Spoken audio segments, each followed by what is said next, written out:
మళ్ళీ నాకు బిజినెస్ రావాలంటే ఏం చేయాలి సార్? ఇక్కడి వరకు చేస్తే బిజినెస్ రాదు సార్. ఎస్‌సిఓ చేయాలన్నమాట. ఎస్‌సిఓ అంటే ఏంది?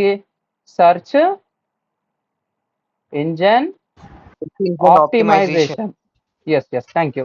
సెర్చ్ ఇంజిన్ ఆప్టిమైజేషన్ అన్నమాట. సో, మీకు తెలిసిన డెఫినిషన్స్ వేరే ఉండొచ్చు. నాకు తెలిసిన డెఫినిషన్ ఏందంటే, ఇప్పుడు నా తెలుగు లాంగ్వేజ్ మీకు అర్థమవుతుంది కాబట్టి హ్యాపీ.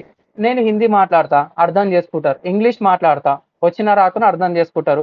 నేను ఉర్దూ, మలయాళం, 'బాహుబలి' సినిమాలో 'గిలిబిలి' ఏదో మాట్లాడతా. అర్థమవుతుందంటే అర్థం కాదు. సో, మనకున్న లాంగ్వేజ్ మనకు అర్థం కావాలంటే దాని గురించి మనకు ఎంతో అంతో తెలిసుండాలన్నమాట. అలాగే మన వెబ్‌సైట్‌లో ఉన్న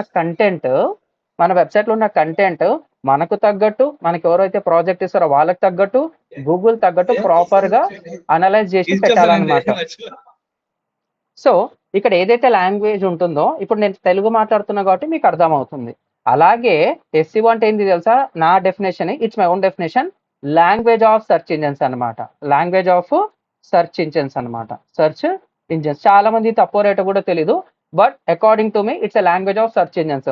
దానికేం కావాలి? దానికి ఎలా కావాలో పెడితే ఆటోమేటిక్‌గా యూజర్స్‌కి అర్థమైపోతుంది. ఎవరైతే ప్రాజెక్ట్ ఇచ్చారో నాకు కూడా అర్థమైపోతుందన్నమాట.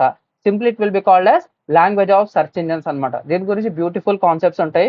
దీని లోపల మనకు on page SEO, off page SEO, technical SEO, తర్వాత లోకల్ ఎస్‌సిఓ, తర్వాత ఇంకా పదుల కొద్ది ఉంటాయన్నమాట. ఈ 4 తెలుసుకుంటే సూపర్ సింపుల్ అన్నమాట.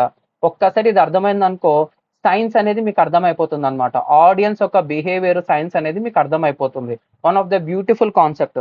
కానీ ఎస్‌సిఓ